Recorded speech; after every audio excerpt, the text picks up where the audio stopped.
be either one piece or a couple different pieces of advice you would give to current walk-ons, the guys that have not got over that hump yet? Like they're doing well, they're working hard, but they haven't got that scholarship yet.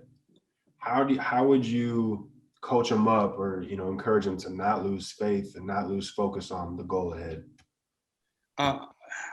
That's hard. I know that's a hard thing.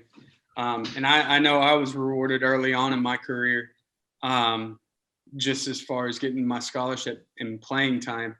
But 100% focus on that goal. And when it comes to that time of quitting or whatever it is, you have to have a come to Jesus meeting with yourself and understand where you're at, understand why you're here, and the ultimate goal: get on that field and bust someone's ass. And maybe it's not a scholarship that you'll get, but you'll get that playing time. Honestly, I think as a walk-on, when you get your opportunity, sell the fuck out. I mean, all that. I was willing to die.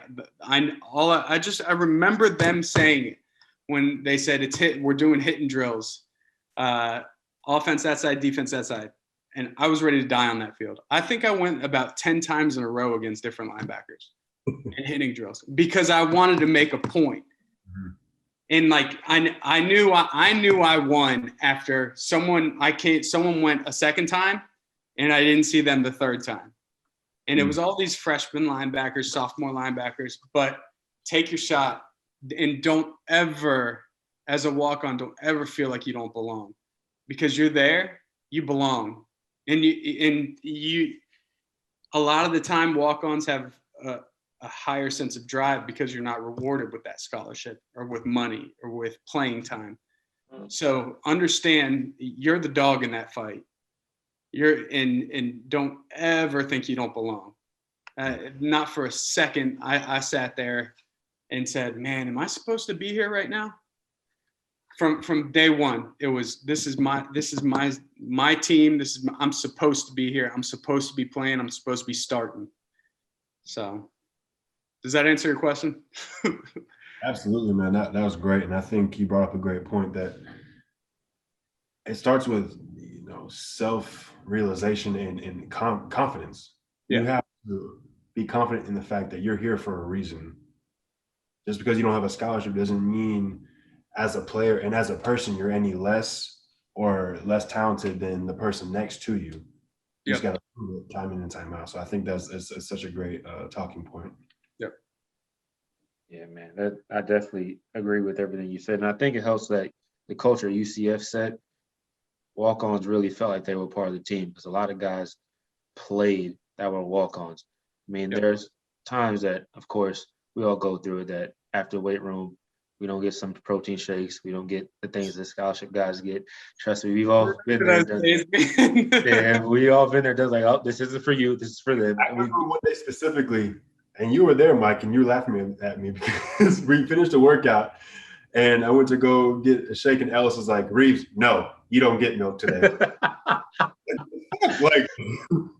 Hey. It was random, like, you don't get it today. What the hell did I do? There was this time where it was like the great. So my brother played walk-on, played safety for 2 years with us, right? And I was a walk-on for a whole year, but there was probably about a 6-month period where I was still a walk-on, and my dad runs TG Lee Dairy. He's the one donating the milk. So Ellis and Sinclair would come and bring that milk in, and I'm a walk-on, right? And they'd put the milk down, and they'd be like, no, that's not for you. I said, what?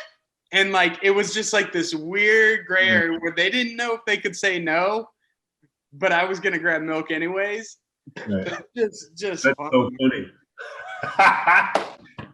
Yeah. All I remember is being like, man, I want some milk. I want one of those bars they're giving out. That feeling of just, that was a driving factor for me too. Like, I want milk after work. I want to know, like, they care about me.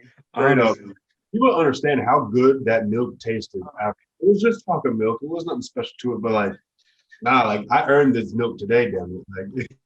Like, True. It's so Yeah. true.